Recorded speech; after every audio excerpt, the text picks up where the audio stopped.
அருமை குழந்தைகளே, இன்றைக்கி நம்ம பார்க்க போகிற கதை என்னன்னு பார்த்தீங்கன்னா, பலசாலி யானையை வென்ற புத்திசாலி எறும்பு. அது என்ன கதைன்னு பார்க்கலாம் வாங்க. ஆனைமலை காட்டில் தும்பு என்ற ஆண் யானை ஒன்று இருந்தது. அதற்கு தன் பலத்தின் மீது அதிக கர்வம் இருந்தது. நல்ல பலசாலியாகவும் உயரமாகவும் நீளமான தந்தங்களோடும் இருந்தது. அதனால் நான் தான் இந்த காட்டிற்கு ராஜா, யாரும் சிங்கத்தை ராஜாவாக வணங்கக்கூடாது, என்னை பார்க்கும்பொழுது எல்லோரும் வணங்க வேண்டும் என்று உத்தரவு போட்டது. அந்த கர்வத்தின் காரணமாக மற்ற மிருகங்களை துன்புறுத்தவும் தொடங்கியது. அது நடந்து செல்லும் வழியில் எந்த விலங்குகளும் அதற்கு எதிராகவோ பக்கத்திலோ நடந்து செல்லக்கூடாது. அப்படி சென்றால் நிச்சயமாக அந்த மிருகத்தை தூக்கி போட்டோ மிதித்தோ கொன்றுவிடும். அப்படி ஒரு அட்டகாசம் செய்து கொண்டு வந்தது. தும்பு யானை அதனால் காட்டின் மற்ற மிருகங்களை எல்லாம் அதன் கண்களில் படாமல் ஒளிந்து கொண்டன. காட்டில் எல்லா விலங்குகளும் மகிழ்ச்சி இல்லாமல் சோகமாக ஒளிந்து ஒளிந்து வாழ்ந்தன. பறவைகளோ கத்துவதையே விட்டுவிட்டன. எங்கே உற்சாகமாக குரல் கொடுத்தால் அந்த மரத்தையே தும்பு முறித்து போட்டுவிடுமோ என்ற பயத்தில் அமைதியாக இருந்தன. மழைக்காலம் வர ஒரு மாத காலமே இருந்த நிலையில் எறும்புகள் எல்லாம் கூட்டமாக சேர்ந்து உணவு சேமிக்கும் வேலையில் மும்முரமாக ஈடுபட்டு கொண்டிருந்தன. வரிசையாக வேகமாக ஊர்ந்து போய் கொண்டிருந்தன. அப்பொழுது அந்த வழியாக தும்பு யானை வந்தது. ஆனால் எறும்புகள் அதற்கு வழிவிடாமல் குறுக்கும் நெடுக்குமாக சென்று வேலை செய்து கொண்டிருந்தன. அதை பார்த்ததும் தும்பு யானைக்கு கோபம் வந்தது. ஏய் எறும்புகளே, நான் வருவதை பார்த்தும் எனக்கு வழிவிடாமல் குறுக்கே போய் கொண்டிருக்கிறீர்கள். என்ன தைரியம் உங்களுக்கு? மரியாதையாக வழிவிட்டு ஒதுங்கி நில்லுங்கள். இல்லாவிட்டால் ஒரே மிதியில் உங்களையெல்லாம் கொன்று விடுவேன். என் கால்களுக்கு கீழே எல்லோரும் ஒரேடியாக நசுங்கி போய்விடுவீர்கள் என்று சொன்னது. ஆனால் மற்ற மிருகங்களைப் போல எறும்புகள் பயப்படவில்லை. அதை பற்றி கவலைப்படவும் இல்லை. தங்கள் வேலை செய்வதிலேயே கண்ணும் கருத்துமாக இருந்தன. வேலையை நிறுத்தாமலும் செய்து கொண்டே இருந்தன. அதை பார்த்ததும் யானைக்கு கோபம் அதிகமாக விட்டது. எறும்புகளை பார்த்து, நான் சொல்லிக்கொண்டே இருக்கிறேன், உங்கள் காதுகளில் கேட்கவில்லையா என்று உச்ச குரலில் ஆத்திரத்துடன் கேட்டது. எறும்புகள் இந்த கர்ப்பம் பிடித்த யானைக்கு பாடம் புகட்ட வேண்டுமே என்று நினைத்தன. அதனால் 10-15 எறும்புகள் யானையின் கால்கள் மேல் ஏறிக்கொண்டு கடிக்கத் தொடங்கின. ஆனால் யானையின் தோல் மிகவும் தடிமனாகவும் கரடு முரடாகவும் இருப்பதால் அதற்கு எறும்பு கடித்தது கொஞ்சம் கூட உரைக்கவே இல்லை. அவையெல்லாம் யானையை ஒன்றும் செய்யாது என்று புரிந்து கொண்ட புத்திசாலி எறும்பு ஒன்று யானையிடம் பேசத் தொடங்கியது.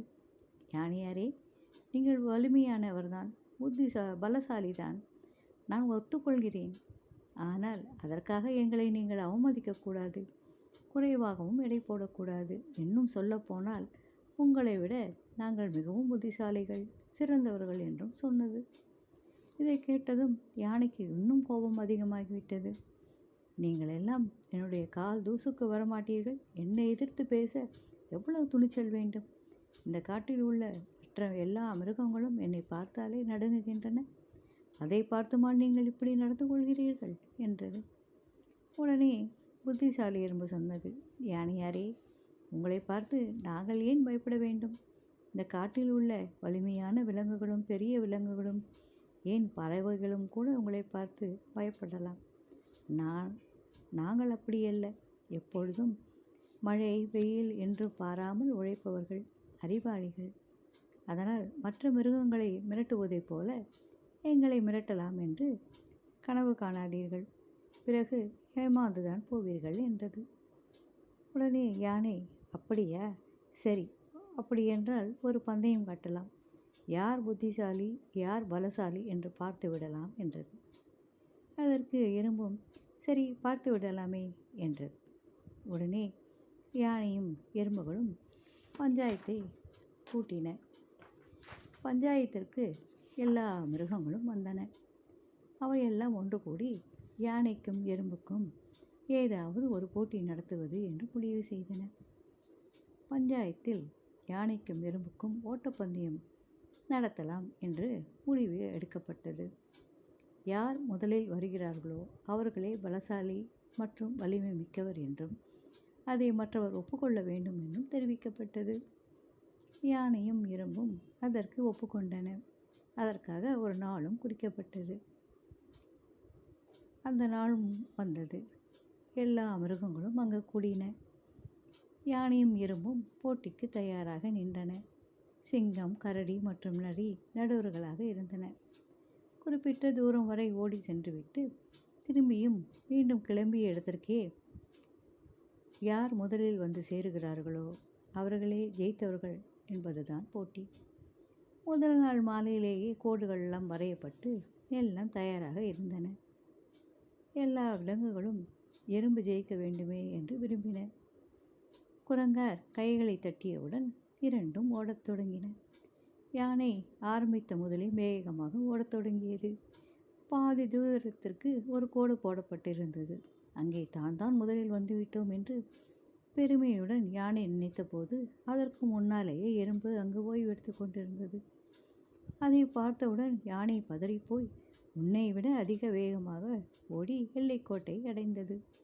ஆனால் அங்கேயும் அதற்கு முன்னாலே எறும்பு நின்று கொண்டு யானையை வரவேற்றது. யானைக்கு ஒன்றும் புரியவில்லை. ஏய் எறும்பே, நீ ஏதோ செய்து என்னை ஏமாற்ற பார்க்கிறாய்.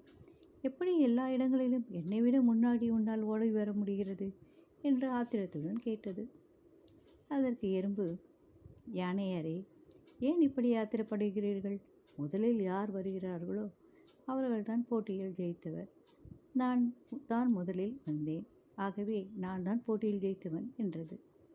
உடனே யானை, அவசரப்படாதே எறும்பு நண்பா, இப்பொழுது பாதி போட்டித்தானே முடிந்துள்ளது. மீண்டும் நாம் கிளம்பிய இடத்திற்கே போய் சேர வேண்டும். அதிலும் நீ முதலில் சென்று அடைந்தால்தான் நீ வெற்றி பெற்றதாக அர்த்தம் என்று சொல்லிக்கொண்டே ஓடித் தொடங்கியது.